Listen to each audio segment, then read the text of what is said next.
E aqui estamos palpites de futebol para terça-feira, dia 8/10. Só que antes de começar, não se esquece de deixar o seu like, se inscrever no canal e ativar o sininho das notificações. Isso é importante para o YouTube te notificar sempre que tiver vídeo novo. Temos vídeos todos os dias, sempre às 8 horas. E bora lá! Uhul! Turma, é uma grade bem fraca, tanto que eu separei apenas 3 jogos. É mesmo, é? Campeonato escocês. Falkirk contra Livingston. Nos últimos 5 jogos, o Falkirk venceu 2 e perdeu 3.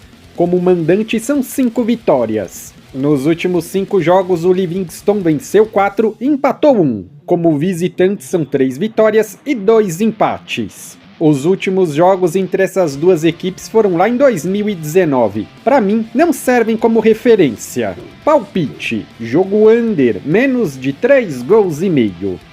Copa do Paraguai: Olímpia versus 3 de fevereiro. Nos últimos 5 jogos, o Olímpia venceu 3, empatou 2 e perdeu 1. Como mandante, são 4 vitórias e 1 empate. Nos últimos 5 jogos, o 3 de fevereiro perdeu 3 e empatou 2. Fora de casa são 2 vitórias, 1 empate e 2 derrotas. Turma, o último jogo entre essas duas equipes foi lá em 2018. Para mim, não serve como referência.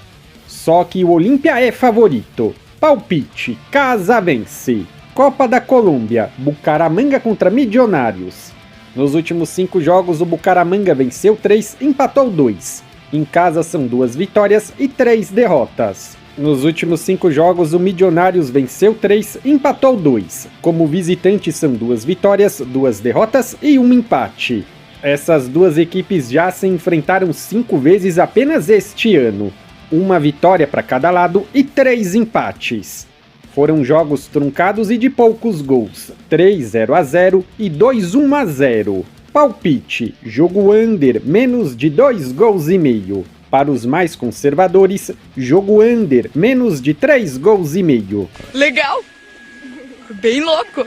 Se você é novo por aqui, seja muito bem-vindo. Eu peço que você se inscreva no canal e ative o sininho das notificações, porque dessa forma você não perde vídeos inéditos assim que eles forem lançados. Como eu disse antes, temos vídeos todos os dias. E se você tem um bom palpite para compartilhar comigo, algum jogo que você acha que é bom e ficou de fora, então comenta aqui embaixo. No comentário fixado tem um vídeo com os palpites dos jogos de hoje. Se você ainda não assistiu, eu peço que confira. E eu te aguardo amanhã para o próximo vídeo.